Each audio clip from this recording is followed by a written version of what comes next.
বিশ্বকাপে সবচেয়ে বেশি ভ্রমণযোগীর কবলে বাংলাদেশ। ওয়েস্ট ইন্ডিজের সঙ্গে যৌথভাবে এবার আইসিসি টি-20 বিশ্বকাপের আয়োজন মার্কিন যুক্তরাষ্ট্র। বাংলাদেশ ভারতের বিপক্ষে যে প্রস্তুতি ম্যাচ খেলেছে সেটিও যুক্তরাষ্ট্রে।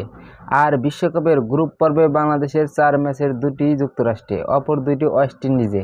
সেক্ষেত্রে Dallas new York king southern মিলিয়ে বাংলাদেশ দলকে ভ্রমণ করতে হবে 9,921 কিলোমিটার, অর্থাৎ প্রায় 10,000 কিলোমিটার, যা বিশ্বকাপে অংশ নেওয়া বাকি 19 দল থেকে সবচেয়ে বেশি। এক প্রতিবেদনে এমনটাই জানিয়েছে ক্রিকেট ভিত্তিক ওয়েবসাইট উইজডেন। অন্যদিকে দক্ষিণ আফ্রিকার ম্যাচের পর বিশ্বকাপের ব্যস্ত সূচি, অবসান ব্যবস্থা ও ক্লান্তির ভ্রমণ নিয়ে গুরুতর অভিযোগ তুললেন শ্রীলঙ্কার স্পিনার মাইসা টিকসানা। টিকসানার অভিযোগ, আইসিসি কোনো কোনো দলকে বাড়তি সুযোগ সুবিধা দিচ্ছে, সেক্ষেত্রে বঞ্চিত হচ্ছে শ্রীলঙ্কা। আনুষ্ঠানিকভাবে আইসিসির কাছে অভিযোগ দিয়েছে দেশটি। এরপরই নড়েচড়ে বসেছে অনেকেই। উইজডেনের এই প্রতিবেদনে অনুসরণের বাংলাদেশের পর দ্বিতীয় সর্বোচ্চ ভ্রমণ করতে হবে শ্রীলঙ্কাকে। অনিন্দ হাসারাঙ্গা দল ভ্রমণ করতে হবে 8,997 কিলোমিটার। গ্রুপ পর্বে তাদের 4 ম্যাচের 4টি ভেন্যু আলাদা। এদিকে একাধিক ভেন্যু কন্ডিশনের সঙ্গে মানিয়ে নেওয়ার চ্যালেঞ্জ, অন্যদিকে ভ্রমণ ঝুঁকি, সব মিলিয়ে পারফরমেন্সের সঙ্গে সঙ্গে এসব ভাবতে হচ্ছে ক্রিকেটারদের।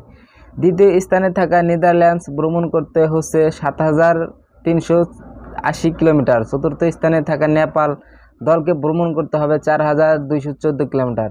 বেশি ভ্রমণ করতে হবে প্রথম 4 দলই ডি গ্রুপে। পঞ্চম স্থানে থাকা কানাডা, যুক্তরাষ্ট্র ও পাকিস্তান দলকে ভ্রমণ করতে হবে 3,922 কিলোমিটার দূরত্ব। আর 3,434 কিলোমিটার নিয়ে এই তালিকায় আয়ারল্যান্ড অবস্থান 6ষ্ঠ স্থানে। এছাড়া 7ম স্থানে থাকা দক্ষিণ আফ্রিকা ভ্রমণ পথের দূরত্ব 3,306 কিলোমিটার। ভ্রমণ দূরত্ব হিসেবে ভারতের অবস্থান 8ম স্থানে। একই ভেন্যুতে 3টি ম্যাচ খেলবে রোহিত শর্মার দল। তাদের পাড়ি দিতে হবে 1,717 কিলোমিটার পথ।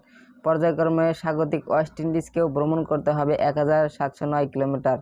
অন্য দলের মধ্যে পাপুয়া নিউগিনি ও উগান্ডা ভ্রমণ করতে হবে 1,246 কিলোমিটার, আর স্কটল্যান্ড 1,242 কিলোমিটার ও Australia 1,195 kilometre. Defending champion England, Namibia, Oman ও নিউজিল্যান্ডের ভ্রমণ পথ 1,000 কিলোমিটারেরও কম। এর আগে গত বছরের এশিয়া কাপে 2 দেশ মিলিয়ে ভ্রমণ করতে হয়েছিল বাংলাদেশকে। গ্রুপ পর্বের ম্যাচে আফগানিস্তানের বিপক্ষে খেলতে বাংলাদেশ থেকে শ্রীলঙ্কায় যেতে হয় পাকিস্তানের লাহোরে। টি-20 বিশ্বকাপে পারফরমেন্সের খুব সুখর পরিস্থিতি নেই বাংলাদেশের। এমন ভ্রমণ ক্লান্তি কাটিয়ে কীভাবে নিজেদের মিলে ধরতে পারে বাংলাদেশ দল, তাই দেখার বিষয়। News BD cricket